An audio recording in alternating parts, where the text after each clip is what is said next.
certeza. O senhor se vacinou? Ainda não tô na vez. É porque eu Já achei que começou? você estava vacinando os professores, mas é só os da rede básica? Agora o governo que reservou 20 mil vacinas para o ensino superior no Paraná. Então vamos esperar aí, que eu acho que na Ih, não quero próxima voltar com semana as deve aulas. liberar. Já começou a dar suas aulas, professor, esse ano? Já. Brasil 3 por enquanto. O pessoal tá animado? Estão participando das Ah, aulas? foi bem legal a primeira experiência. Bem legal mesmo. Não, Foi bem divertido. o pessoal só elogiando o senhor ultimamente. Pelo menos o pessoal do terceiro ano que teve aula, assim, pelo que eu vi, eles ficaram muito felizes, assim, com as aulas que o senhor tá dando, assim, pra gente. Legal, obrigado. Que bom.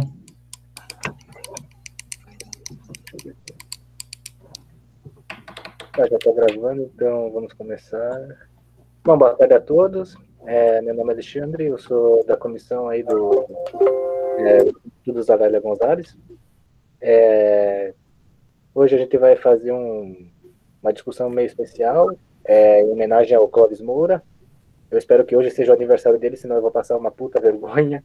Mas, enfim, basicamente, a gente decidiu, eu pedi para a galera aqui, né, da comissão, né, Murilo, Juliano, que estão me ajudando, né, para a gente dar uma segurada nas discussões em torno das obras dele, né, para a gente fazer uma homenagem, que no dia de hoje marca o aniversário dele, né. E então, para isso, o Murilo, né, também sugeriu da gente fazer as nossas discussões em torno do livro Sociologia do Negro Brasileiro. Então, deixa eu ver. Ana e Paulo, querem se apresentar aí para o pessoal? Queria que vocês recebessem aí a Ana e o Paulo, que fazem parte aí da comissão também.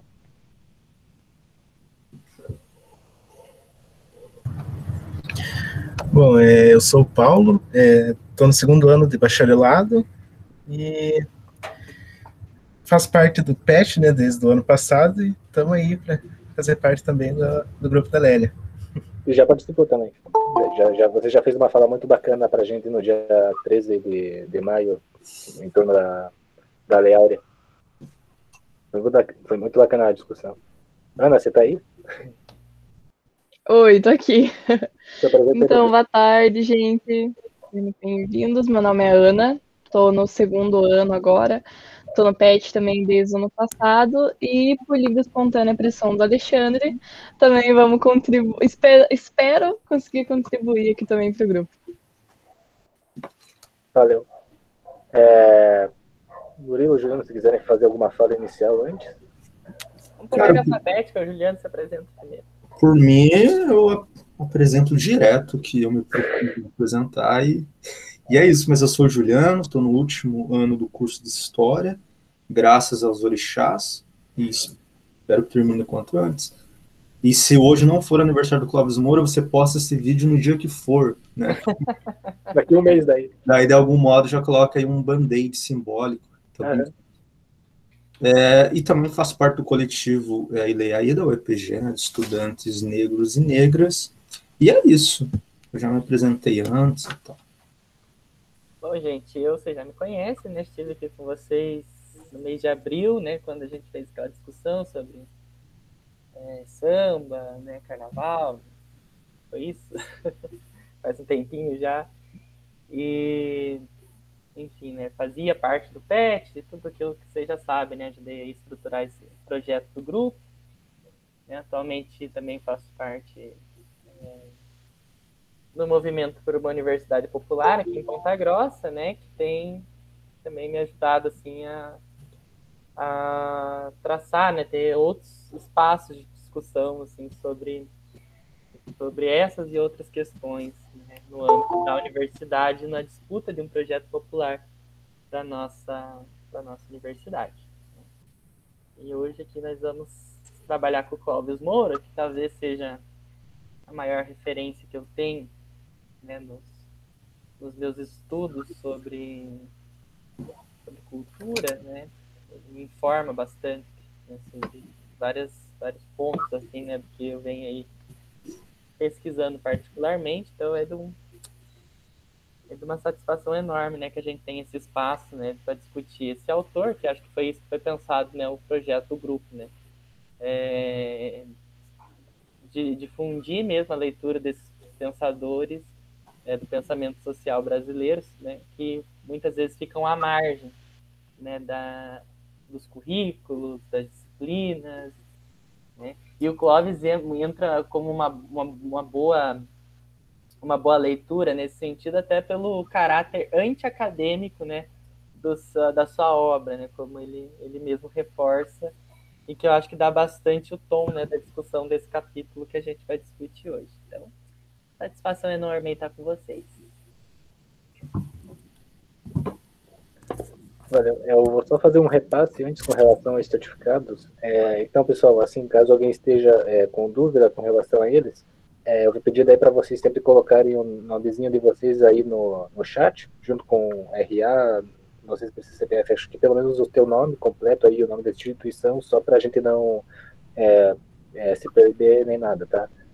Os certificados ainda estão sendo feitos, tá? Vai demorar um pouquinho ainda, mas vocês vão receber, tá bom?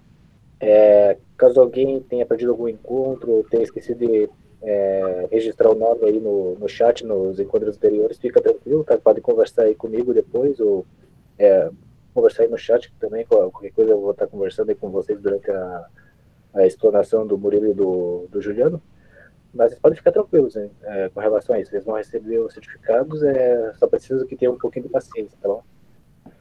Então, eu acho que da minha parte era isso. Você quer começar já, Juliano? Acho que você queria fazer a introdução antes, né?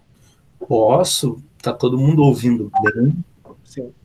Viu, pessoal? Daí, se vocês quiserem fazer algum comentário assim, durante a fala dos meninos, vocês podem levantar a mãozinha. Aí eu peço daí o espaço para os meninos deixarem vocês falar daí. Porque isso aqui é um debate mesmo. Vocês não precisam se sentir acanhados nem nada. Podem fazer observações, tirar dúvida, qualquer coisa. Vai que é tua, Juliana. Tá, eu vou esperar, não. Eu até coloquei um cronômetro aqui, eu vou esperar não exceder 10 minutos, porque é mais interessante circular as impressões de leitura do que ficar falando e tal. Bem, eu acho interessante falar como eu conheci a obra do Clóvis Moura. Eu conheci a obra do Clóvis Moura por um silenciamento, né? Porque normalmente quando se fala em clássicos do pensamento brasileiro, e agora com essa pandemia, há vários cursos que estampam esse nome, né? Clássicos do pensamento brasileiro, ou mais especificamente, clássicos do pensamento social brasileiro, né? E você vê lá o Gilberto Freire, Celso Furtado, Florestan Fernandes, Sérgio Buarque de Holanda, enfim. E o Clóvis Moura nunca está nesse cardápio de intérpretes da formação social do Brasil, né? É um autor que não aparece. E é um autor que é estudado na universidade tal qual como Fanon. Por quê? Porque é um autor que chega na universidade por meio dos militantes. O Fanon também, ele vai chegar na universidade por meio dos militantes. A gente tem aí, a critério de exemplo, a gente tem as duas primeiras teses sobre o pensamento Fanon no Brasil, a primeira de 2009, que sai na UTFPR, em filosofia, a segunda de 2016 em sociologia.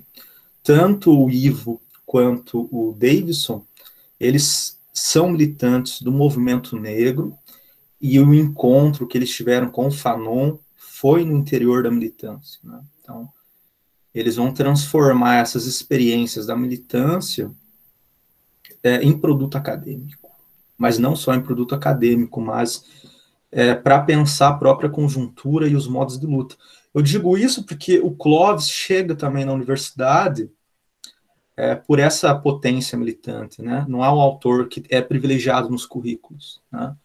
Mas ele é trazido pela militância. Então eu colocaria esse primeiro ponto, porque o que me interessa aqui é muito mais o lugar do Clóvis no pensamento sociológico brasileiro do que especificamente a sua trajetória, né? Porque ele nasce lá em 1925 e morre em 2003, nasce no Piauí, tem uma vida, assim, exemplar de militância, vai militar no PCB, vai militar no movimento negro, ele vai militar no MST, né? Então, a vida toda do Clóvis é uma vida de militância, né?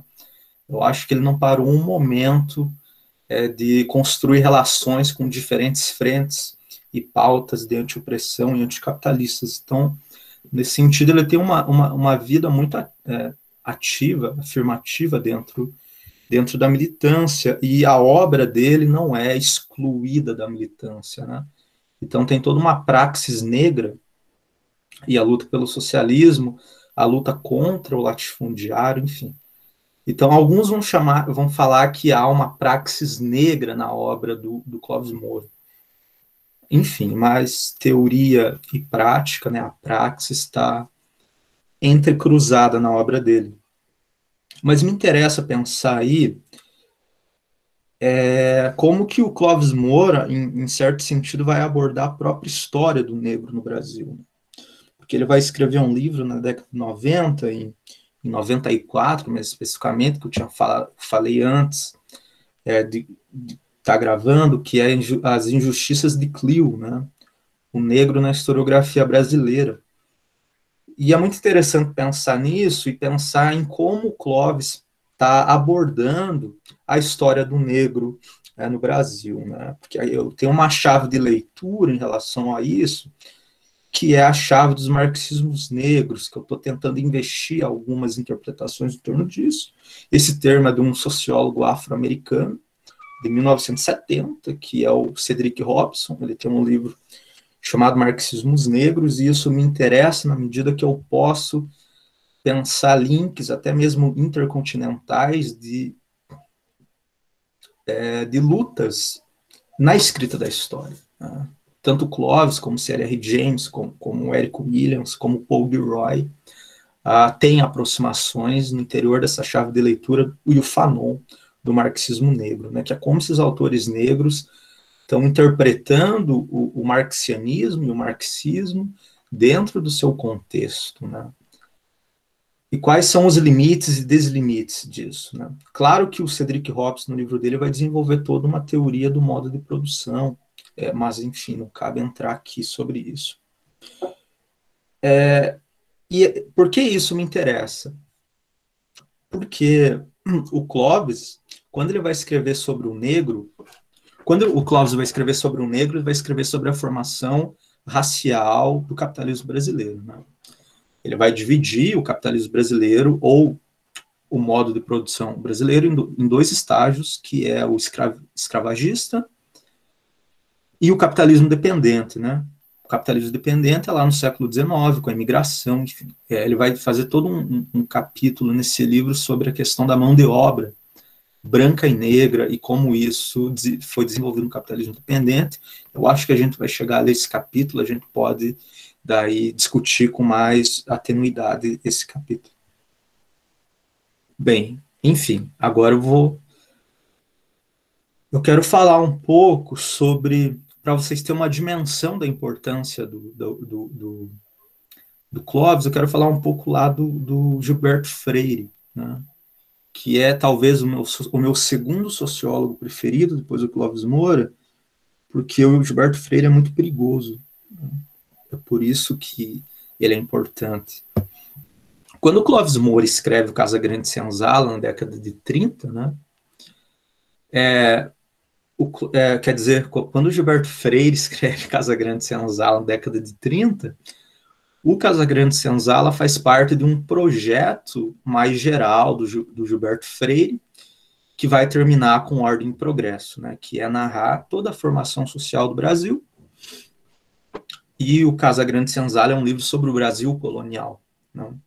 É um livro sobre o Brasil colonial, escrito em 1933, quando está se discutindo no cenário brasileiro o que é cultura nacional, as dinâmicas entre regionalismo e centralismo, e o que é a sociedade brasileira, né? E todas as discussões em torno da modernização, né? Alguns vão colocar que o Gilberto Freire é alguém que representaria a modernização conservadora, né? Vamos modernizar vamos modernizar o Brasil conservando certos aspectos. E na obra Casagrande Senzala, que é vasta, né? É interessante a gente pensar como que o escravizado aparece na obra, né?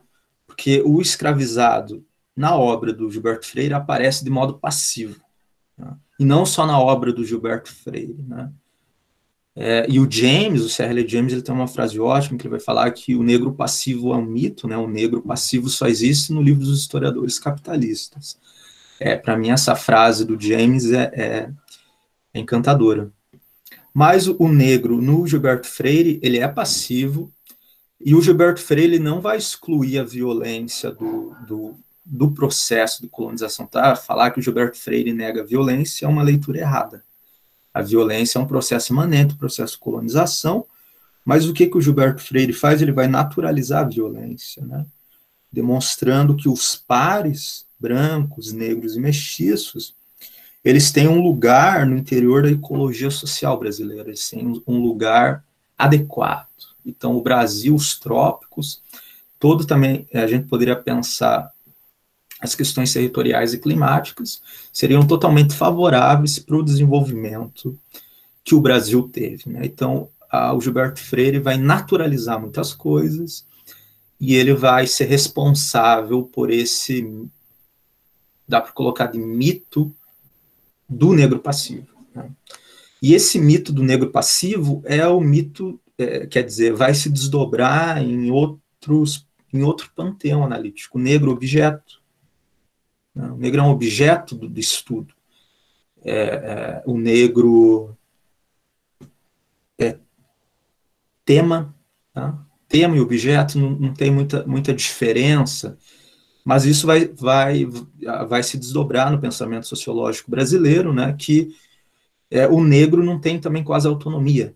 Isso vai se desdobrar também no Florestan Fernandes, né, o negro vai se diluir na estrutura, né, em certa medida. Né. Só para vocês verem que, de algum modo, isso vai banhar o pensamento sociológico brasileiro, a esquerda e a direita, né. E um dos primeiros caras a fazer uma crítica contundente a esse negro objeto é o Guerreiro Ramos, né, que é citado pelo Clóvis Moura.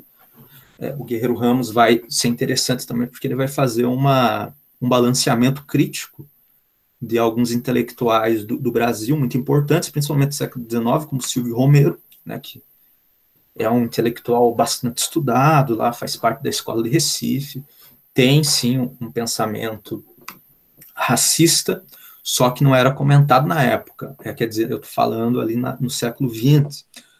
E o Guerreiro Ramos vai ser responsável por fazer essa crítica, né, demonstrando o quanto o negro é banalizado nas abordagens no Brasil. Então, o Clóvis Moura ele vai beber do Guerreiro Ramos, do método da diluição sociológica ou dissolução sociológica. Enfim, de algum modo, essas palavras são sinônimos. E os primeiros trabalhos do Clóvis Moura já vão demonstrar, né, esse interesse em pensar um negro que produz. Né? Ele vai pensar, sim, toda a formação capitalista do Brasil, porque, para o Clóvis Moura, a análise correta para analisar o Brasil é o materialismo histórico dialético. Ele deixa isso bem claro, né? Para ele, tem que definir uma metodologia científica. Isso está bem claro no livro. Só que ele vai pensar diferente, porque, no sentido que, se a gente for ler o Florestan Fernandes, né, que é muito pedregoso de ler, porque o Florestan Fernandes, quando ele escreve, ele quer também pensar uma sociologia brasileira, então, por isso, tem dados e enfim, quando vocês forem ler o Florestan Fernandes, tenham sempre em perspectiva que ele também está sempre pensando na autonomia da sociologia brasileira, então ele vai ser bem rigoroso com isso, né? Mas você vai ver que há, sim, um excedente da estrutura quando o Florestan vai analisar o negro no Brasil, né? E o Clóvis Moura, ele não vai negar isso, porque se ele negasse, não seria uma análise marxista, primeiramente, mas ele quer demonstrar a autonomia do negro. Né? E as resistências, ou a gente poderia colocar de modo mais amplo essa historiografia das resistências, né? ela não vai começar com o Clóvis Moura. Eu estou pensando assim na historiografia, já nos Jacobinos Negros de 38, né? O C.L.R. James isso é um dado que eu queria saber se o Clóvis Moura leu o C.L.R. James. Eu não sei se alguém tem esse dado, mas eu apostaria que leu.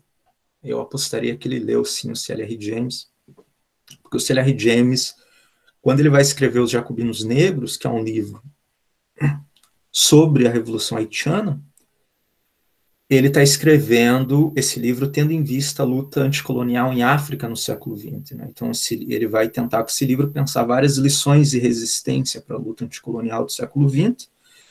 E já no início do livro, ele vai falar que, como que o negro é passivo, se já no continente africano eles tinham que amarrar, né, os africanos desafricanizados, escravizados, transformados em negros nos navios negreiros. Né? Então, a passividade nunca existiu. Né? A passividade só existe.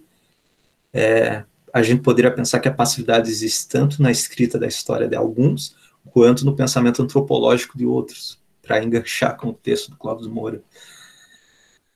Mas, enfim, essa historiografia das resistências, né, centralizada no negro, no escravizado, no colonizado, ela já vem mais ou menos desde a década de 30, pelo menos o que tem de publicação. E no Brasil, é com o Guerreiro Ramos e o Clóvis Moura, assim, dá para a gente pensar esse par. E a gente poderia se atentar aos títulos dos livros do Clóvis, né? Rebelião nas Senzalas, tá? Quilombo, resistência ao escravismo, resistência, rebelião, as injustiças de Clio, dialética radical do Brasil negro, né? Então, os próprios títulos dos livros do Clóvis Moura já direcionam o leitor, a leitora, que ele não quer fazer uma análise muito convencional do que se tem, do que se tinha na sociologia brasileira, né? Então ele vai pensar o próprio quilombo como um lugar de resistência, né? Ele vai pensar a própria capoeira como uma ferramenta de resistência. Ele vai pensar o samba como resistência, né? O movimento negro também como resistência. Se vocês quisessem, tem uma expressão do historiador britânico Paul Gilroy, toda essa cultura vernacular da modernidade, né, que é uma cultura antimoderna. Eu acho que esse termo pode causar alguma anomalia, porque tem algumas pessoas que não gostam. Mas, de todo modo, o Clóvis Moura está interessado, a meu ver, na leitura que me interessa, nessa historiografia das resistências, pensando através do materialismo histórico dialético, só que numa chave do marxismo negro. Tá? Essa é a minha interpretação do Clóvis Moura, que no momento me parece apropriada, né, para o conjunto de questões que eu tenho construído, tanto para pesquisas quanto para voltar para a obra do Clóvis Moura. E essa questão de voltar para a obra do Clóvis Moura, ela coloca a questão de que a obra dele ela ficou sem edição por muito tempo. Né? É uma obra que não teve um fôlego editorial para colocar em circulação, agora está voltando, mas está voltando pelas mãos de editoras independentes. Né? Você pega as grandes editoras marxistas como a Boitempo, vão falar do C.L.R. James, só coloca uma frase do C.L.R. James, mas nunca traduzem, né? Então, parece que, enfim, essas grandes editoras não estão muito interessadas ainda em traduzir certos autores, certas autoras. Por mais que esse livro faça parte de um selo específico da editora Perspectiva, que é o selo Palavras Negras, né? Tem também os livros do Abadias, tem um livro do Abadias Nascimento, saiu o livro lá, Racismo Sem Racistas, né, do Bonilla, que é o livro, que é a suma teológica sobre racismo estrutural. Quando se fala sobre racismo estrutural, a suma teológica é o Racismo Sem Racistas. Tem alguns livros, quer dizer, tem um livro sobre psicanálise e racismo, pelo selo Palavras Negras. Eu citei o Marxismo Negro, né? Esse ano vai ser lançado por esse selo. Enfim, há um conjunto interessante de livros da editora Perspectiva que compõem esse selo Palavras Negras. Deixa eu ver se eu coloquei mais alguma anotação aqui. A critério de curiosidade, né? Esse livro Quilombo e Resistências é de 87, salvo engano. Rebeliões na Senzala e Sociologia do Negro Brasileiro, é um livro de 88. Os dois livros são de 1988. A gente escolheu esse livro pela justificativa mesma da contracapa, né, que é um livro que faz uma síntese do pensamento Clóvis Moura, das preocupações que cruzaram a vida dele. Enfim, os últimos livros dele foi As Injustiças de Clio, de 1990, Dialética Radical do Brasil Negro, 94, Diário da Escravidão, que eu acho que já é de 2000, mas também o Clóvis Moura tem trabalhos em jornais, né? Ele escrevia crônicas, o Clóvis Moura escrevia crônicas em jornais, tem alguns artigos dele sobre o próprio Lima Barreto, da década de 1970, bem interessante a análise, como eu falei, Clóvis Moura está interessado nessa historiografia das resistências, ou numa sociologia das resistências, enfim, e o artigo dele sobre o Lima Barreto, pensando o Lima Barreto como um intérprete da República, né? E era muito comum ou se tornou muito comum essa interpretação sobre o Lima, depois da tese do Shevchenko.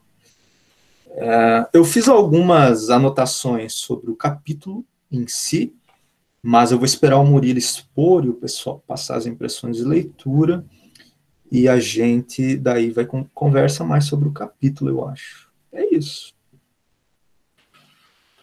Eu só vou fazer um comentário bem rapidinho aqui. Eu li mais a introdução, também os prefácios, e isso que o Juliano comentou com relação ao Clóvis Moura estar numa certa marginalidade com relação à academia, né, e o fato também das editoras não darem muito foco a autores dessa perspectiva. Parece que ele está muito evidente, assim, tanto no prefácio deixa eu ver aqui o nome do Denis de Oliveira e também do Kleber Santos Vieira. Assim, eu lendo, senti que a gente estava lendo um autor que é quase proibido, sabe, de uma certa perspectiva, ou como o Juliano fala, parece que as editoras vão citar ele, mas lutam pelo apagamento, né, em algum certo sentido, mas isso é mais uma impressão que eu tive. Então acho que eu vou passar agora pro Murilo, sabe, acho que ele ficou responsável de querer apresentar o capítulo 2, né, então, tua vez, Murilo. Gente, queria agradecer o Juliano, até porque ele traz bastante elementos assim para a gente pensar, acho que foi uma introdução bastante importante, bastante rica em determinações, assim, né, para o nosso debate, né, que acho que posiciona, assim, o Clóvis, né, em uma tradição, né, que é bastante importante para a gente entender as conclusões, né, e as operações teóricas que ele exerce, né, que ele traz aqui, sobretudo, não só no livro, como em toda a obra dele, né. E deixa eu abrir o capítulo aqui, né, para ir me guiando pelos tópicos, né. O livro, né, esse capítulo, me parece que ele começa ali, né, com uma crítica à ciência antropológica, né, a disciplina da antropologia, né, e como ela tinha desenvolvido aqui no Brasil certas compreensões acerca da cultura, né, das comunidades negras, né, da população negra, né, e como ela operou certas mistificações acerca dessa realidade em termos de compreensão teóricas, né. Ele começa até fazendo uma reflexão sobre o próprio surgimento da disciplina antropológica e como ela esteve ligada, né, lá no seu início com o imperialismo, né, ou neocolonialismo, como ele chama, né, a fase do capital, uma das fases, né, que o Lenin vai chamar da fase superior do capitalismo, que seria o imperialismo, né, onde as metrópoles desenvolvidas do sistema capitalista passam a se expandir sobre né, os países de África, Ásia, né, e reforçando novos elementos do colonialismo, novas dinâmicas aqui na América, né? E era necessário para essa prática, né, para essa prática socioeconômica, né, que houvessem as justificativas ideológicas que sustentassem, né, essa prática. E a antropologia vai surgir nesse momento classificando que esses povos, né, eles eram primitivos, né, toda aquela história que a gente conhece, que não estavam estavam na alvorada ali, né, da civilização, e que era necessário também, para benefício desses povos, né, que as nações mais desenvolvidas fossem levar o progresso e a civilização. Então ele demonstra, né, como a antropologia ela operou, né, enquanto uma disciplina que não só justificava, mas fornecia elementos que informavam aos mecanismos de dominação colonial, né, melhores métodos de dominação nas regionalidades ali, né, nas territorialidades em que eles estavam sendo aplicados.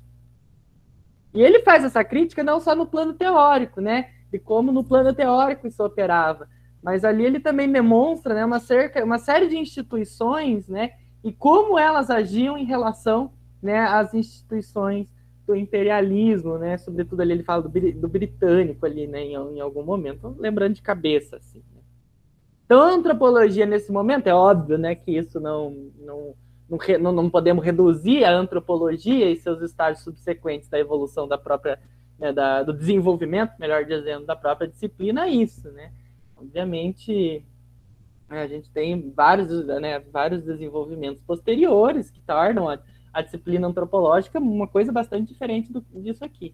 Né? Mas o que interessa nessa discussão é, obviamente, esse papel que a antropologia cumpriu, né, em termos mundiais mesmo, né, em termos mundiais, no desenvolvimento, né, do colonialismo, né, enquanto uma disciplina ali que emerge ali como uma expressão teórica, né, deste movimento, que vai tanto oferecer justificativas ideológicas, quanto mecanismos, né, de ampliação e de refinamento, né, da dominação colonial.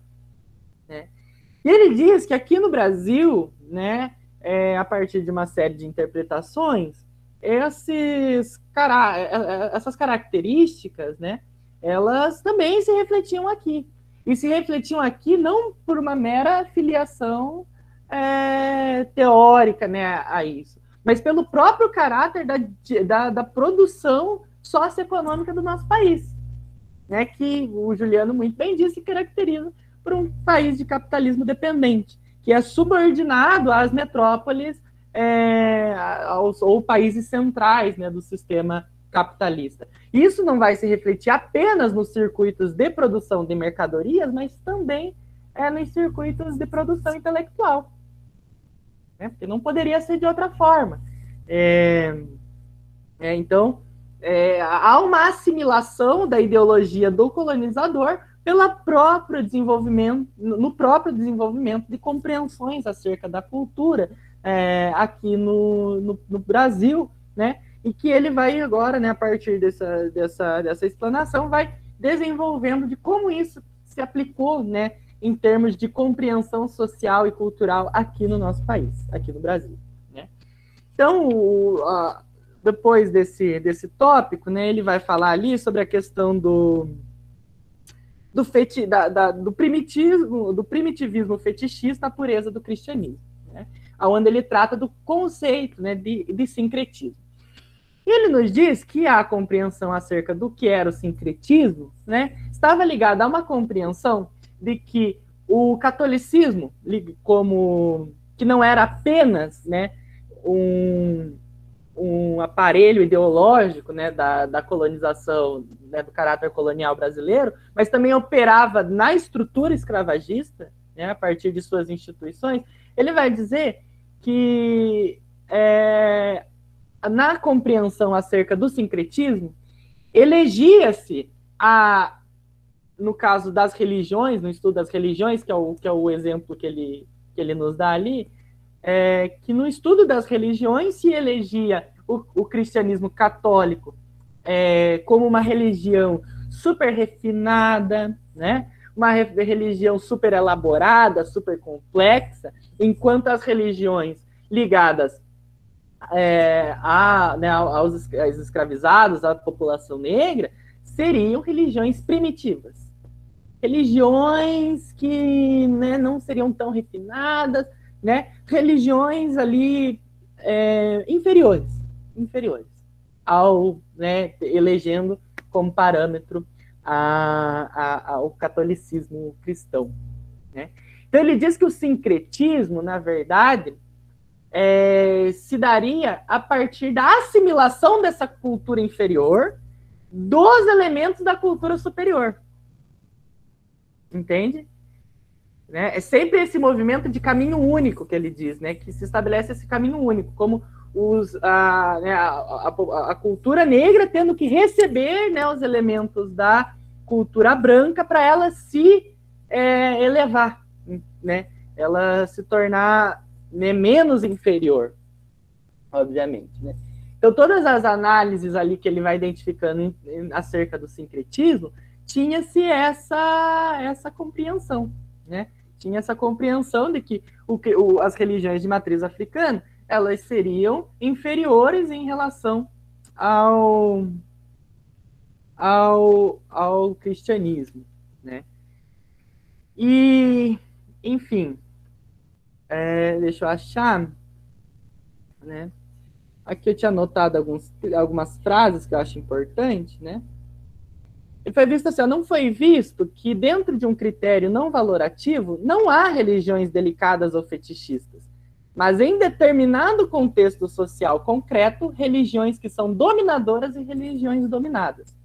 Em nosso caso, dentro inicialmente de uma estrutura escravagista, o cristianismo entrava como parte importantíssima do aparelho ideológico de dominação, e as religiões de matriz africana eram elementos de resistência ideológica social de um segmento dominado, né?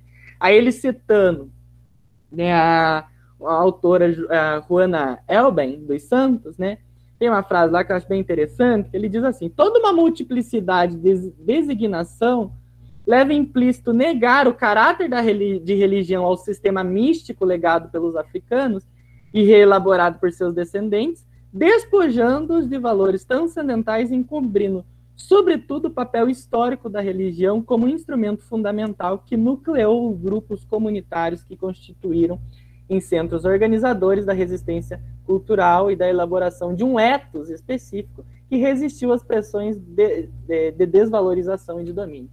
Então, não era à toa, né, que a religião dos negros aqui na nossa história, elas passaram por esse processo. Mas é que, dentro dessas formas de resistência que o Juliano pontua na fala dele, eles eram um aspecto nuclear. Eles eram um aspecto que agregavam essas formas de resistência. Então, esses elementos religiosos funcionavam também como elementos dinamizadores de práticas de resistência, né, ao escravismo, né, e toda a sua herança. Então, aí ele vai passar para a crítica do conceito de assimilação e aculturação. Vou tentar reduzir um pouco aqui para aproveitar esses 10 minutos para a gente ter pelo menos mais uma horinha, 40 minutos aí de discussão livre, né? Mas, então não era à toa. Porque ele pontua ali, por exemplo, por que o budismo, né, quando entrou aqui no Brasil, ele não passou por esse processo? Ou outras, né, de reformas religiosas aqui. Porque eles não funcionavam, né? Não tinham essa dimensão dinamizadora de práticas de resistência. Certo? Então, e ele pontua ali nessa fala também um aspecto muito interessante, é que né, o conceito de assimilação, por exemplo, e de aculturação, ele vai dizer, eles encobrem a estrutura de poder que condicionam essas trocas culturais entre essas diferentes culturas. Porque a partir do momento que ele fala, a partir do momento que você considera que as mudanças, porque ali, né, está presente também, né, e ele vai fazer uma crítica ao conceito de democracia racial, porque se dizia o seguinte, ó, tanto uma cultura como a outra está assimilando elementos entre si. Então, não tem mais esse negócio de racismo aí, porque ambas as culturas estão estabelecendo trocas entre si. A questão é que esse discurso encobre, e aí entra, né, a importância da análise materialista histórica, né, da crítica ao capitalismo dependente que ele opera, porque ele, a partir dessa crítica, ele consegue demonstrar a estrutura de poder que condicionava essas trocas. Porque as trocas não eram entre uma cultura e outra que estavam equalizadas no plano do poder. Elas não estavam equalizadas. Mas sim, elas desfrutavam ali, né, de uma relação entre cultura do colonizador e do colonizado. Ou seja, uma cultura dominadora e a cultura dominada. Certo?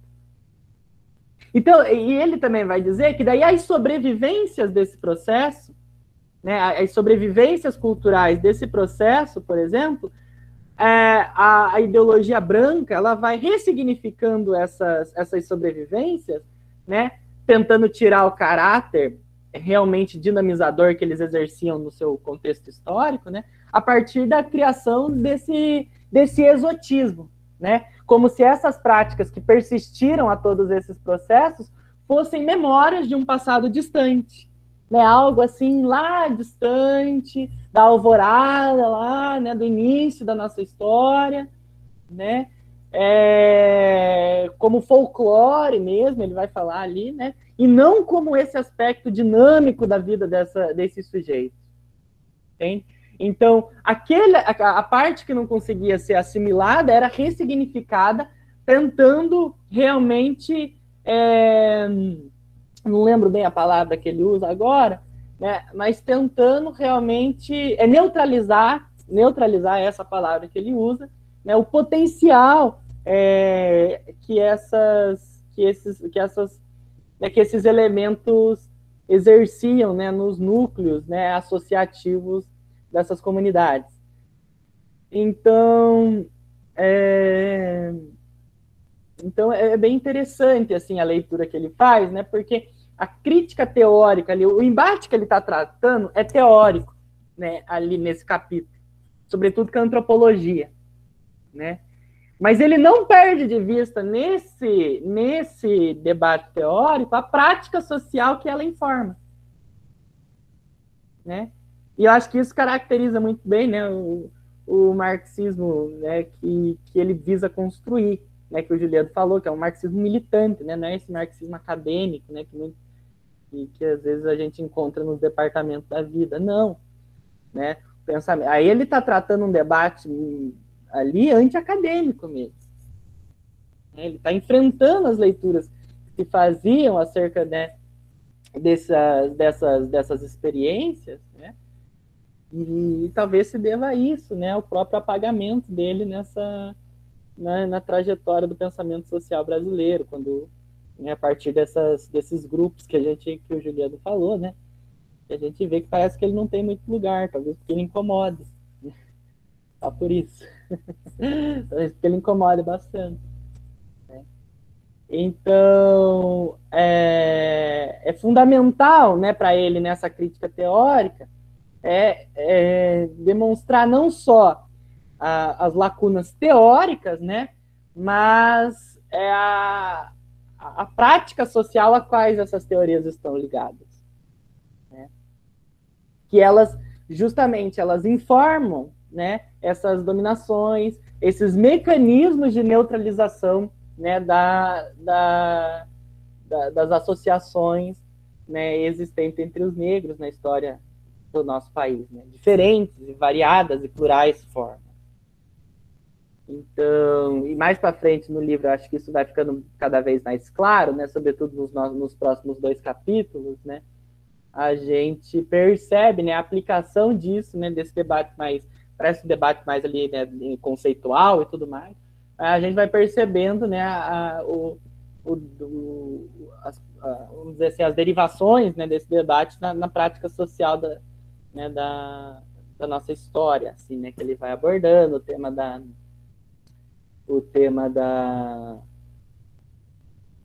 da mão de obra, né, da imigração, né, ele vai conversar lá sobre a escola de samba, sobre, né, a Umbanda, o Candomblé e os Xangôs pernambucanos, né, que já é pontuado aqui nesse capítulo, né, a gente vai vendo realmente, né, o andamento dessa discussão em termos mais concretos, né, no decorrer do livro.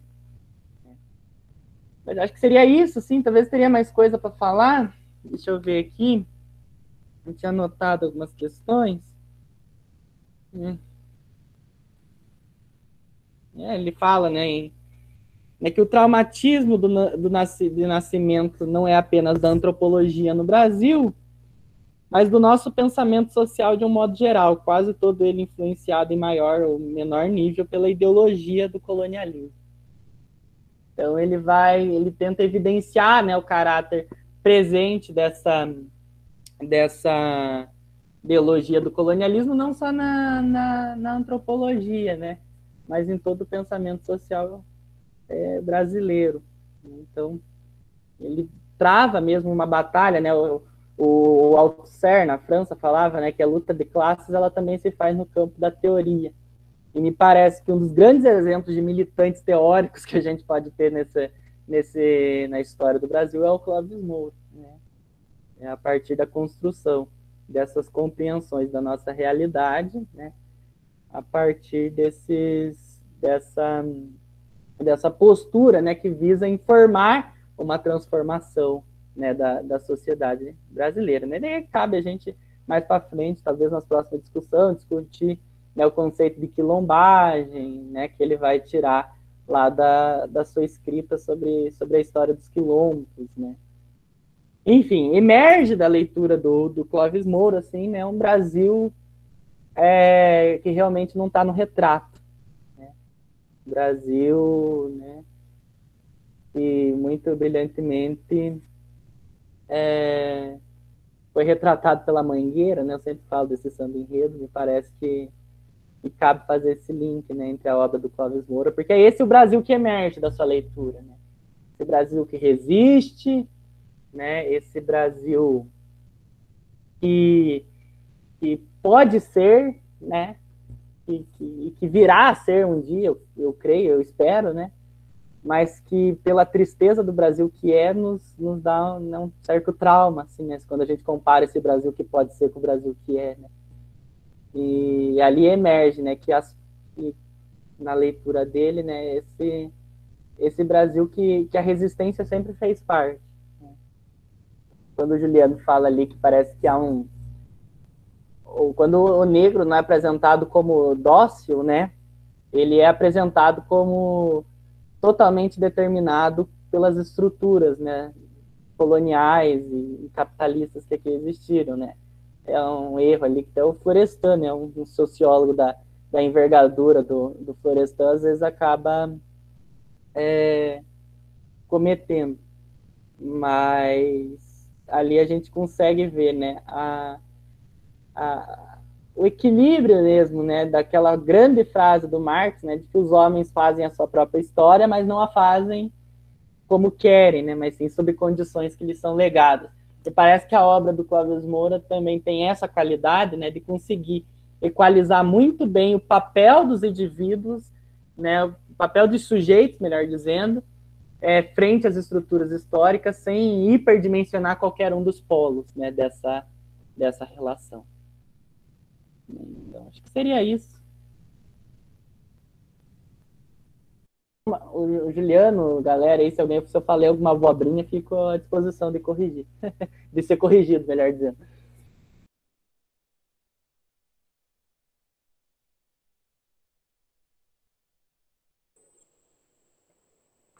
Valeu, Murilo. Eu só queria lembrar o pessoal que teve nos encontros anteriores, quando a gente discutiu tanto a Lei Áurea, como também no último encontro, né, quando a gente havia discutido o livro Lugar de Negro, né, um dos aspectos que era sempre tratado era a forma como o negro acabava sendo marginalizado, assim, às vezes por conta do mercado de trabalho opressor, e também por algumas vertentes marxistas que eram meio, eu não vou falar atrasados, mas meio retrógradas, ou que tratavam mais o racismo dentro do mercado de trabalho só como uma forma de desarticular a classe trabalhadora por meio da raça, mas em alguns momentos não era, a questão do racismo não era tratada como um todo, e eu acho que como o Murilo e o Juliano comentaram, o Clóvis tenta trazer o racismo mais como ele tenta articular, como vocês falaram, né, tanto a teoria como como é que fala? Teoria e prática, né, então... Teoria e prática. Tem essa questão importante, né? Porque o Clóvis, por exemplo, um dos primeiros uma das primeiras polêmicas que ele se envolve é com o Caio Prado Júnior, né? Que é a figura que consolida, né, o marxismo aqui no Brasil, né? E ele tinha essa compreensão de que o escravizado ele era apenas objeto de dominação durante o colonialismo, né? Durante o Brasil colonial. Está lá em vários livros dele, né? E o Clóvis não se convence, né? Dessa narrativa, dessa compreensão. E tanto que, se eu não me engano, né, quando ele falou de estudar, que acho que o primeiro foco de estudo do Clóvis é os quilombos, né? E quando ele falou, por exemplo, que queria estudar o quilombo, assim, o Caio Prado tentou até mesmo, como que eu posso dizer, falou assim, não viu, isso aí não dá nada, não, né, dedique para estudar outra coisa, assim, isso aí não, né, não vai dar muita coisa, assim, né, como se e o Clóvis fica louco com isso, fala, não, você tá maluco, né, e um dos grandes, daí um grande, né, outro nome do marxismo que tem uma relação com o Clóvis ali, que é o Nelson Werneck Sodré. Ele, por outro lado, né, muitas vezes a gente lembra do Nelson Werneck Sodré como o autor do feudalismo no Brasil, que é uma idiotice, né, ridículo, assim, reduzir a obra do cara a isso, né, mas o Nelson Werneck Sodré foi uma pessoa que, na verdade, fez o contrário do que o Caio Prado fez, né? Falou, não, vai, estude, é isso aí mesmo. Meta a cara, precisa, né? E o Clóvis vai perceber lá na frente, né, que o quilombismo, na verdade, né, a quilombagem, ela, na verdade, não foi exceção nenhuma na nossa história. Ela foi a regra das formas de resistência durante a escravidão. Né? E após a escravidão também.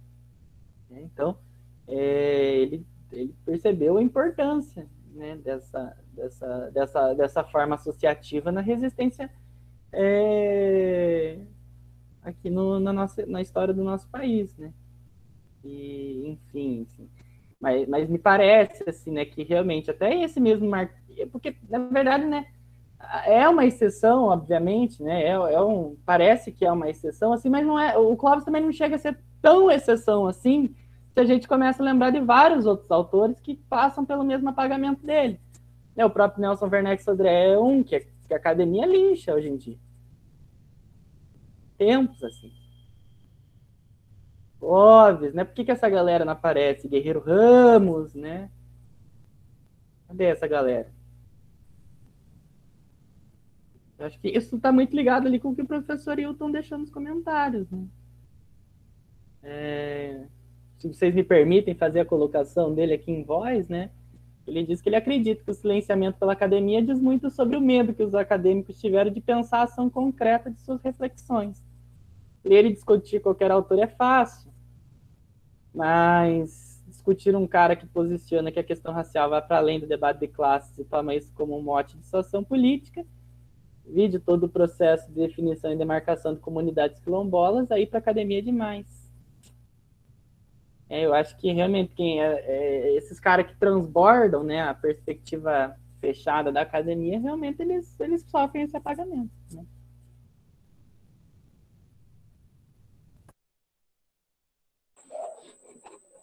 Só antes de passar a palavra para o Juliano, quer falar, Juliano? Tá.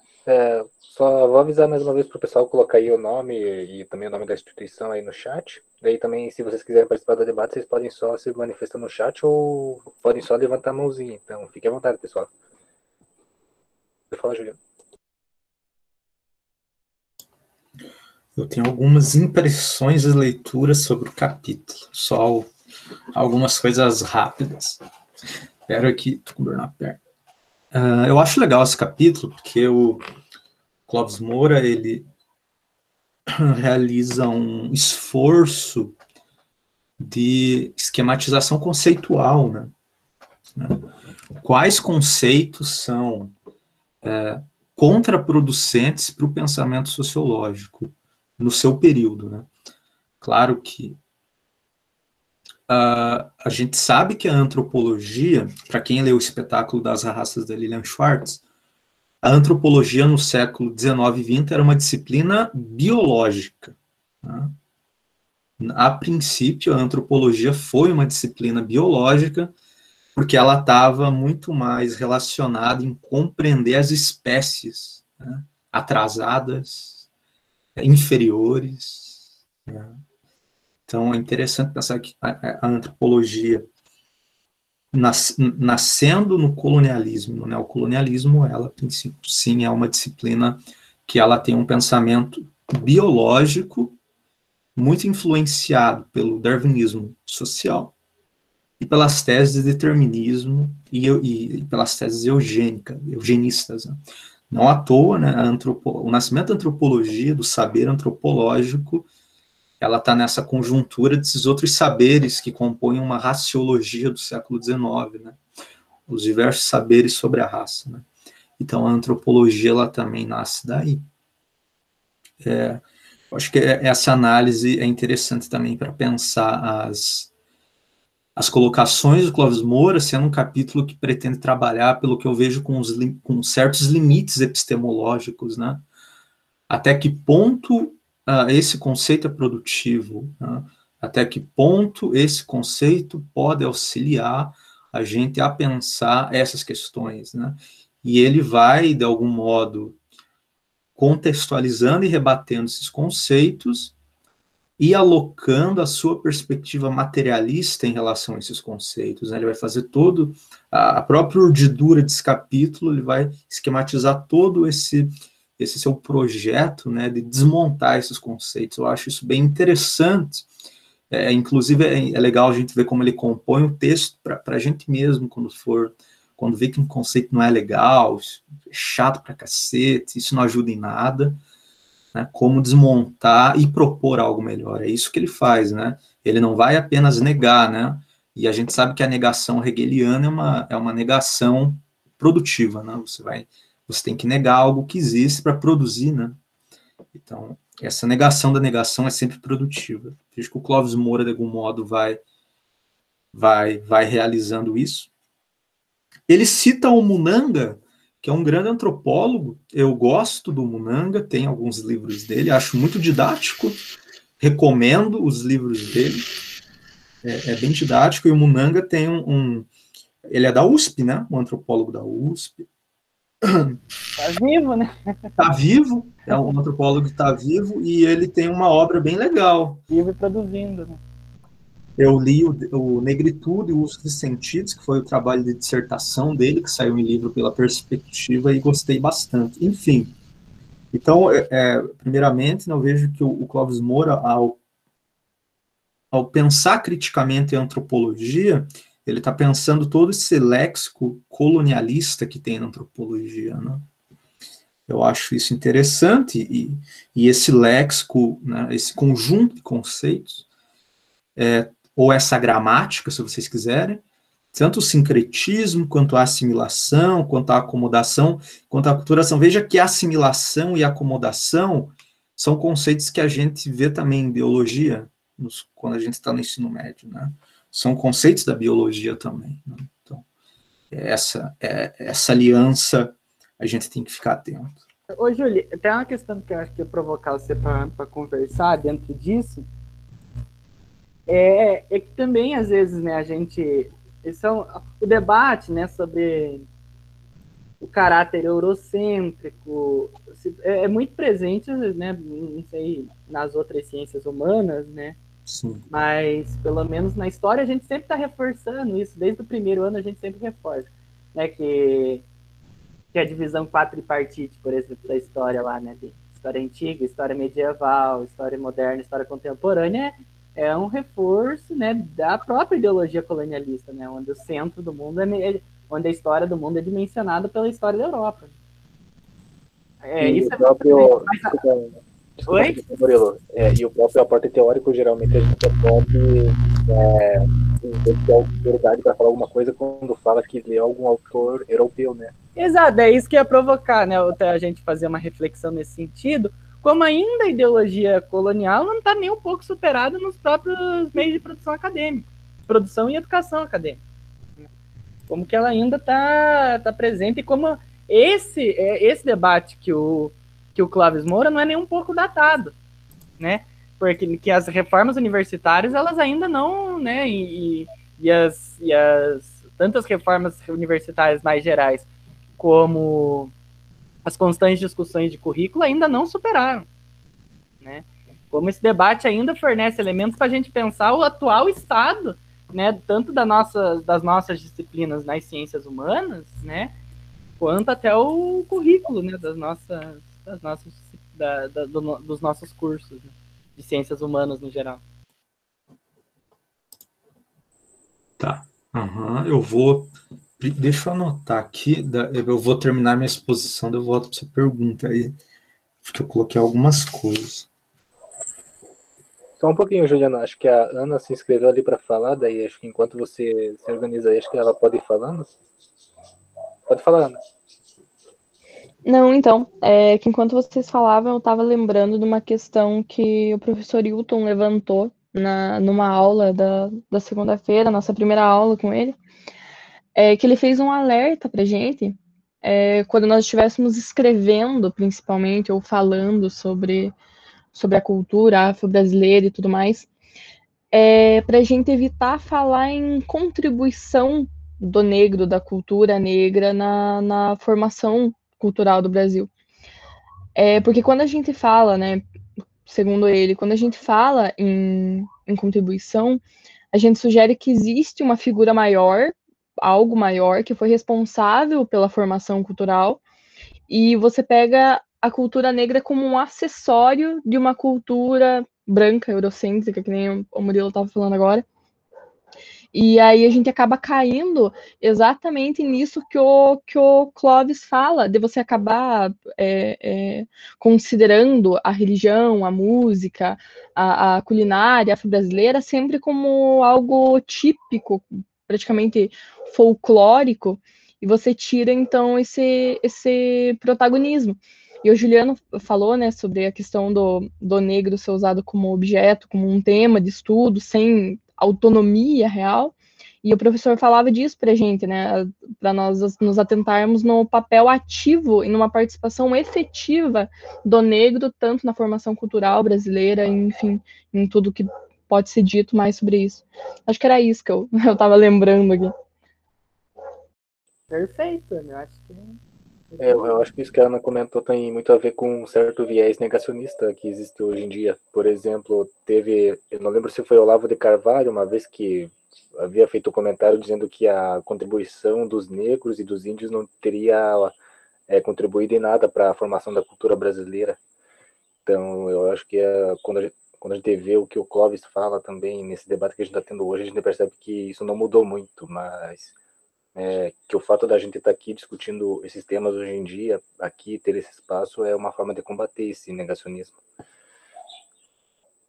Quer falar, Juliano? Conseguiu se organizar isso? Consegui, anotei aqui, mas só para me não perder, o que eu estava falando sobre o próprio capítulo, né? Daí o Clóvis Moura vai colocar algumas questões interessantes, como a relação entre assimilação e branqueamento, né? Eu acho que esse é um tópico interessante, porque eu já falei em reuniões passadas que o branco e o negro são produtos da modernidade colonial. Só que um desses lados tem todo o monopólio, né? Mas no interior da ideologia colonizadora são dois produtos ali da modernidade colonial.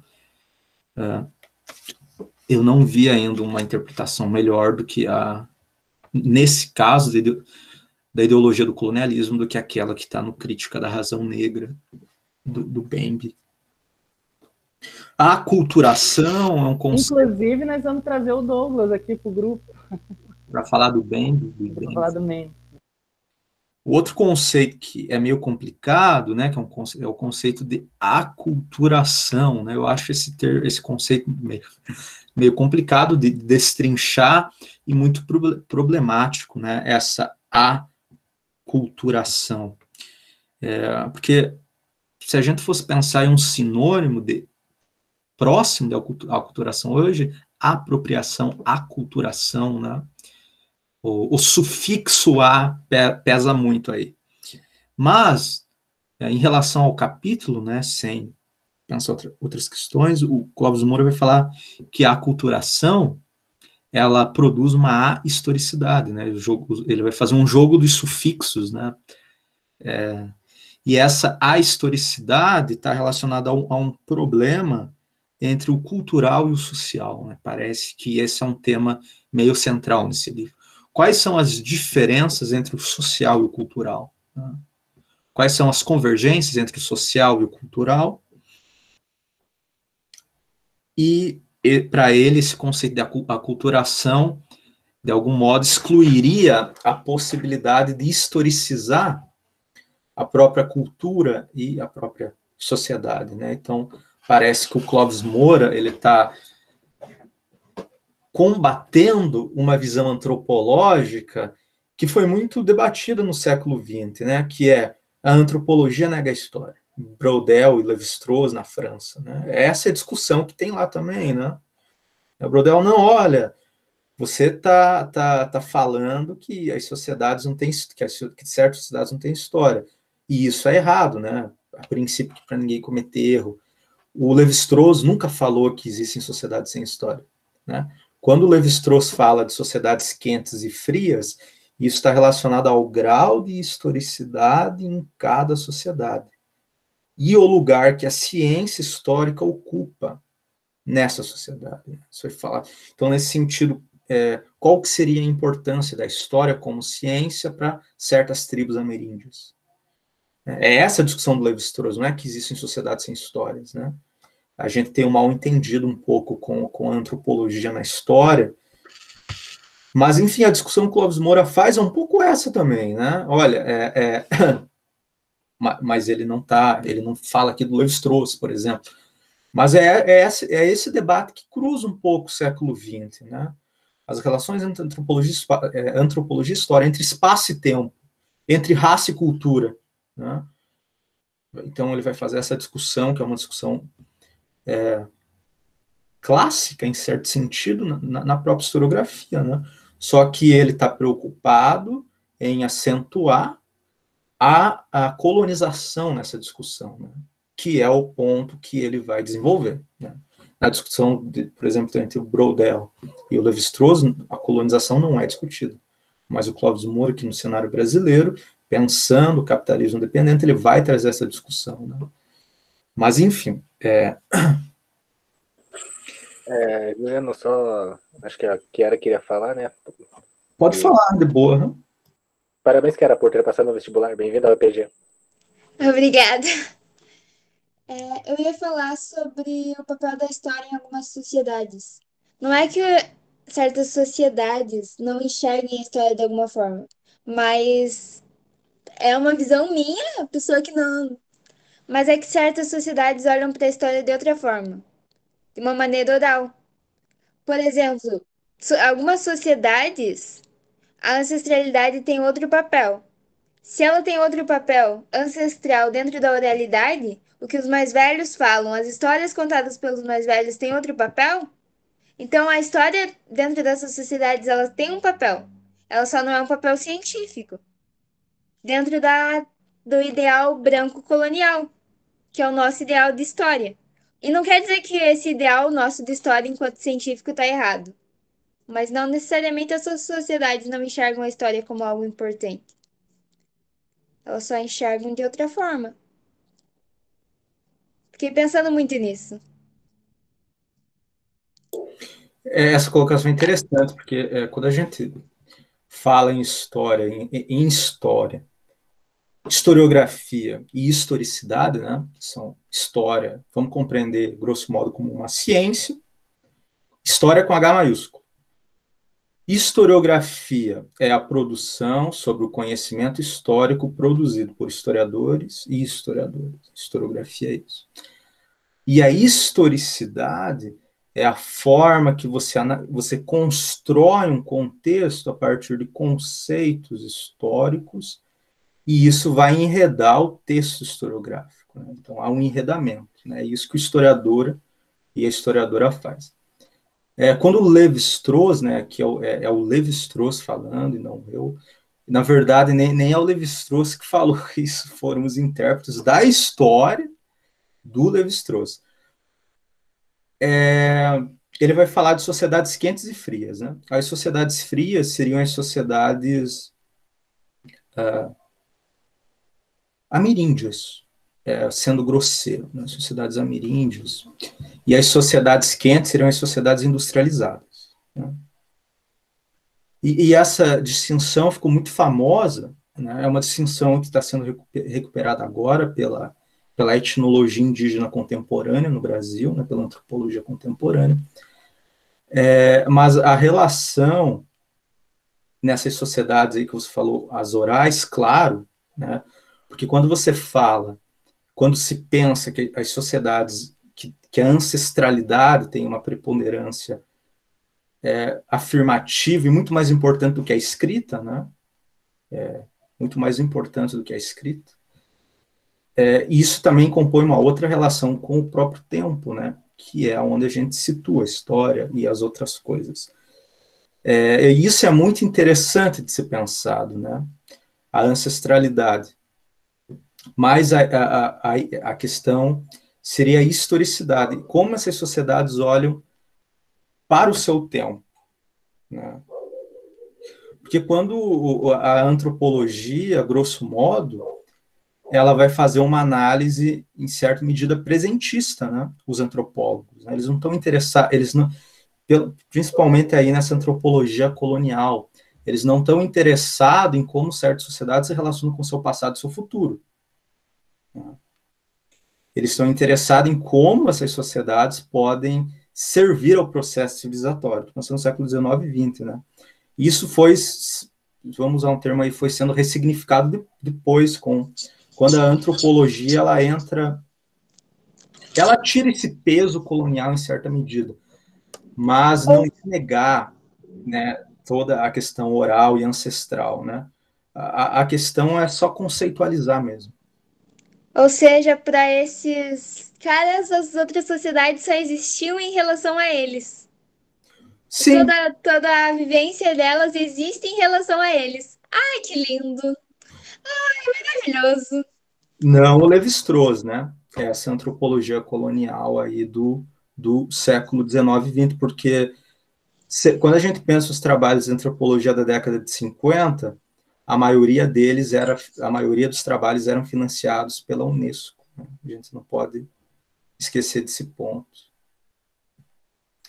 Acho que é isso. Então é interessante pensar, né, como, fazendo, né, um ponto interessante, né, que uma das primeiras tradições teóricas a se apropriar, né, ao seu modo, obviamente, dessas discussões, sobre autodeterminação mesmo, né, desses povos foi o marxismo, sobretudo dentro da tradição leninista. Não só, obviamente, né, como mostra a própria existência, né, do James, né, que era mais ligado ao trotskismo e faz, né, essa questão ali, né, da historiografia da Revolução Jacobina, dos Jacobinos Negros, aí eu estou confundindo aqui, dos Jacobinos Negros lá em São Domingos, né, o atual Haiti, né. E agora está para ser lançado, por exemplo, né, as teses, as atas, né, do Congresso de Baku, se eu não me engano, né, que foi o Congresso dos Povos que atualizaram, né, esse congresso é conhecido por ter atualizado a última frase do Manifesto Comunista, né, que falava trabalhadores do mundo inteiro univos, né, e depois desse congresso se tornou trabalhadores e povos oprimidos do mundo unido. E o Lenin mesmo, né, tem um destacamento muito interessante assim, né, na produção mesmo, né, de uma perspectiva anticolonial, né, que foi o ponto de ligação, né, da teoria marxista ali, com o elo, né, que ligou a teoria marxista ao terceiro mundo, né. Foi a partir da obra do Lenin ali, né. Acho que até um dos pontos de discordância assim, do James com o Trotsky, talvez era a ideia dele de exportar a revolução. Né, que eles queriam exportar a revolução, por exemplo, para a Índia, né, a partir do Exército Vermelho, e a galera mais ligada ao Lenin ali falou, viu, a revolução, eles têm que, não dá para forçar ninguém a fazer a revolução, tem que ter um grau de autodeterminação. E daí eu recomendo até um livrinho bem curtinho, assim, que a Expressão Popular lançou, que é a Estrela Vermelha pelo Terceiro Mundo, que demonstra como realmente o marxismo reconheceu a autonomia, foi uma corrente muito importante para quebrar com essas interpretações colonialistas, né? E que essa quebra se deu não só nesse plano mais teórico da interpretação sobre essas sociedades, como ela se efetivou no plano prático com as revoluções anticoloniais do século XX. Às vezes eu falo assim, né, que as pessoas não entendem muito bem, assim, né? Mas o meu critério, assim, é a história, né? Para mim, o meu critério de verdade é a história, assim, né? E a gente percebe que na conquista, né, da autodeterminação, assim, esse marxismo anticolonial que surge ali com o Lenin, né, foi fundamental nos processos revolucionários e anticoloniais do século passado. Testemunha disso é o Fanon, né? E a Revolução Argelina, Thomas Sankara, Burkina Faso, Amílcar Cabral, que é citado aqui no livro também, ali nesse capítulo que a gente leu, né? Eu acho interessante, assim, porque a gente às vezes faz essa crítica, né, de que o marxismo no século passado ele era também eurocêntrico, porque ele é uma teoria branca, ele não sei o que, é uma série de bobagem, assim, que para mim não tem outro nome para falar, uma série de bobagem, porque ignora todo o desenvolvimento mesmo da obra do Marx, né, que já tinha ali textos, né, que se refletiam sobre a situação colonial, mais do meio da vida intelectual dele para o final, mas existia, né? O Marx nas Margens é um livro que traz essa leitura dele, né? Que o Lenin desenvolveu e que a partir do Lenin se espraiou pelo terceiro mundo inteiro, né? Por aquilo que era chamado terceiro mundo inteiro. Então a gente também tem que às vezes tomar cuidado também, né? Aqui por causa não de algo que foi dito aqui, né? Mas isso está em relação com a obra do Clovis, que também era um marxista, né? Que demonstra que querer, né, fazer esse determinismo geográfico, né, de surgimento do marxismo, assim, é cair sei lá, no conto vigário isso aí, né? Porque a prática, a história mesmo mostrou a importância que ela teve nos processos de conquista desses povos das suas autonomias, das suas próprias autodeterminações, né? E daí eu queria responder uma pergunta que foi feita ali em cima, né, da Luana, que ela falou comentar um pouco mais sobre o que é o capitalismo de dependência, né, o capitalismo dependente e como isso interfere na luta antirracista. Acho que isso fica mais claro nos próximos capítulos, mas acho que a gente já pode adiantar até porque o Clovis, ele fala ali, né, sobre o caráter capitalista e dependente do nosso país, né, mas ele não especifica o que né, essas relações, né, e também não é nenhum ponto do livro, né, ele fazer isso, né. Quem faz isso é mais a TMD mesmo, lá dos teóricos como Rui-Mauro Marini, Vânia Bambirra e Teotônio dos Santos, né? Também tem o André Gunder Frank, né? Esses autores. Mas o que seria um país de capitalismo dependente? Bom, o capitalismo dependente, né, esses autores vão dizer, é a dinâmica, né, a configuração do capitalismo que diz respeito à realidade, sobretudo latino-americana, né? Que tem uma história, uma tradição de herança colonial, né? e que mesmo na transição, né, da quebra, né, com aquele colonialismo ligado, né, às sociedades íberas lá, né, ibéricas, né, no caso Portugal e Espanha, se permaneceram, né, certas características econômicas e sociais, né, dessa nossa Constituição, dessa nossa formação histórica, né? Porque o colonialismo ele foi um fator fundamental ali nos séculos XVI, XVII, XVIII para o surgimento da Revolução Industrial. Porque, por exemplo, existia uma cadeia de valores, né, que eram produzidos nas colônias que desencampavam não só nas metrópoles. Porque a Espanha, por exemplo, era muito devedora da Inglaterra. Então, por mais que ela fosse a metrópole de muitos países aqui, né, de muitos territórios aqui da América Latina, muitas das riquezas que eram tiradas daqui iam para a Espanha, mas para chegar na Inglaterra. E isso possibilitou aquele salto industrial que eles dão ali no final do século XVIII e na entrada do século XIX, que é conhecido como a Revolução Industrial. Então, para se sustentar, para esse capitalismo central, esse capitalismo desenvolvido, esse capitalismo, né, avançado, se sustentar, deveria existir uma série de países que nós podemos chamar assim de países proletários, que são esses países, né, que eram ou as colônias, né, no caso do imperialismo, ou esses do neocolonialismo ali, né, do final do século, das décadas finais do século XIX, início do século XX, né, que descambam lá na Primeira Guerra Mundial, mas também a existência desses países que já um pouco ali avançados, né, já passado desse estágio de colônias, né, estavam estruturando a sua configuração capitalista. Mas a burguesia que surge aqui, ela não tem as condições, por conta dessa própria configuração histórica, de avançar, né? Isso por conta de toda a cadeia produtiva, né? E não vai dar tempo de explicar muito bem isso, mas por conta de toda a cadeia produtiva e da configuração econômica que nós estávamos inseridos, a única possibilidade de avanço da industrialização, da modernização, né, do capitalismo aqui, era que as burguesias daqui, do Brasil, se associassem com as burguesias desses países centrais. Entende? Então, aqui no Brasil, nós não temos que lidar somente, por exemplo, com a burguesia nossa. A gente tem que lidar com um fator que escapa da análise de muita gente hoje em dia, que é chamado imperialismo, que é essa atuação das burguesias internacionais interferindo no nosso país, né, nos nossos territórios, para sustentar essa dinâmica mundial de circulação de capitais, né? Isso é um imperialismo, a grosso modo.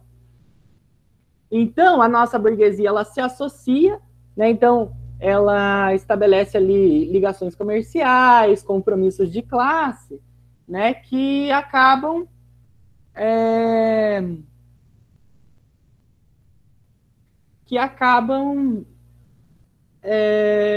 produzindo essa relação, onde aqui no Brasil tem que ter uma transferência de valores, né, que sustenta esse sistema. Tipo, aqui o nosso valor não fica só concentrado na nossa burguesia, mas é transferido para fora. E essa diferença que existe entre uma burguesia e outra, essa burguesia nacional e a internacional, a burguesia tenta aqui, intensificando ainda mais as relações, a exploração de trabalho. As relações de trabalho.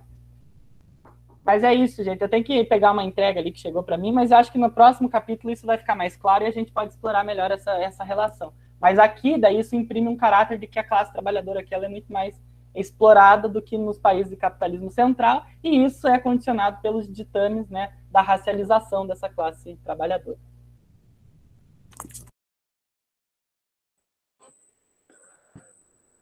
Bom, pessoal, alguém mais quer fazer algum comentário? Não sei, Juliano, se quiser fazer só um... Tranquilo? Só mais alguém? Não sei. Tudo certo então, pessoal? Se tiver perguntas também. Pode falar, Juliano.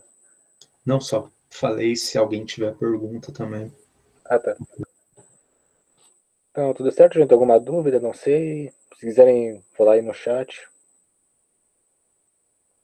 Bom, Bom, qualquer coisa, se não tiver mais nada, né? Vamos só esperar o Murilo voltar, que eu vou pedir para vocês ligarem as câmeras para a gente tirar uma foto, né? Para celebrar o Clóvis, né? Pegar aqui nossos livrinhos aqui do Sociologia, né? Para mostrar. Daí eu vou pedir só para vocês irem ligando as câmeras daí enquanto o Murilo não volta. A gente já finaliza aqui.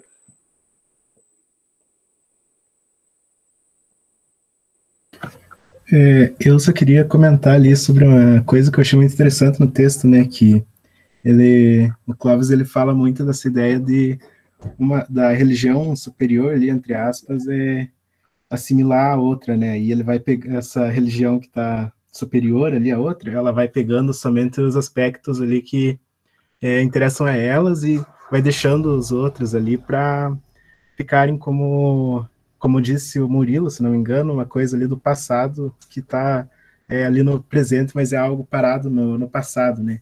E isso é muito interessante, que você, por exemplo, sempre quando a maioria das coisas sobre preconceito com religiões, né, de matriz afro, eu vejo as pessoas comentarem aquela questão dos zanguebetos lá, né, que, porque aquilo é magia, a magia existe na África, etc, né? Então, tipo, colocando isso como algo completamente fora da realidade deles e algo ali inferior, né? Colocando como bárbaro aquilo. E aí o Clóvis, ele até tem ali uma parte que ele fala no texto, né? Que é muito interessante, que ele fala: porque o candomblé e outras formas de manifestação do mundo religioso afro-brasileiro devem ser vigiados, fiscalizados, assistidos e muitas vezes perseguidos, enquanto as demais religiões conseguem manter, conservar e desenvolver dentro de padrões institucionais e seus nichos religiosos, sem que sejam considerados inferiores, exóticas, fetichistas, animistas ou patológicas. Então, tipo, é muito essa ideia, porque a gente vê, hoje em dia, a perseguição aí com religiões afro são, tipo, muito alta. Tipo, eu tenho parentes evangélicos, né?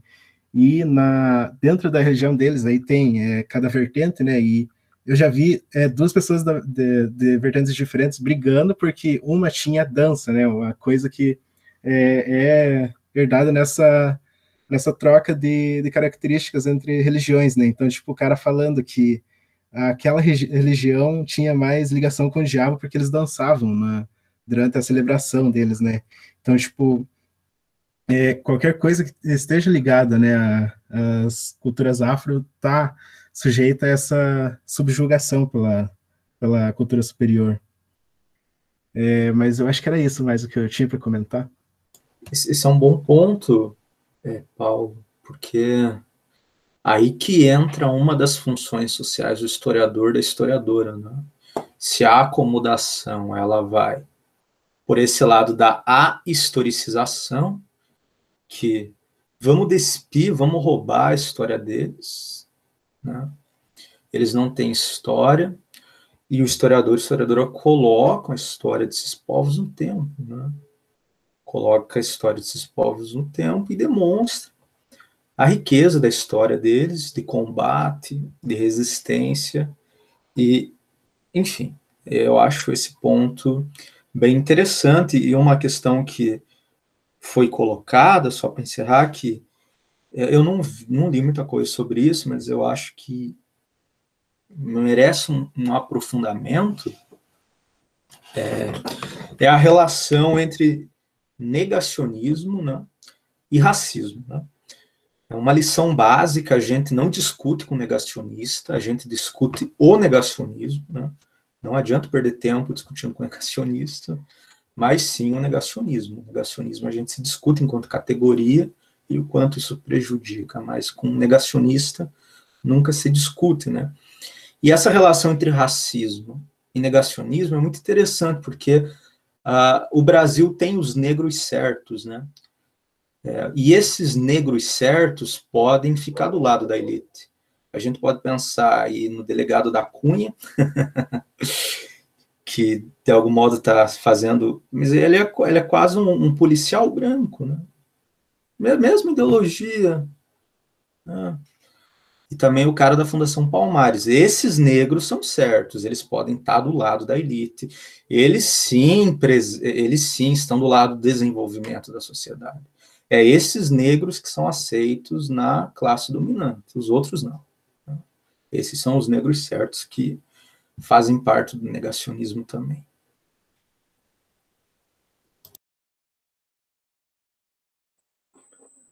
Valeu, Juliano. Acho que essa foi boa, essa tua fala final. Mas alguém quer fazer um comentário?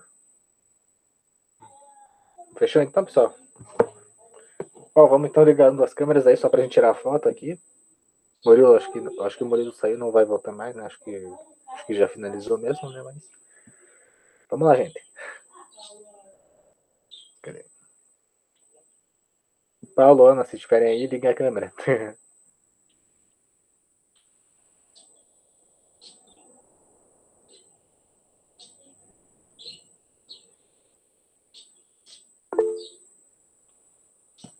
Tá, vamos lá.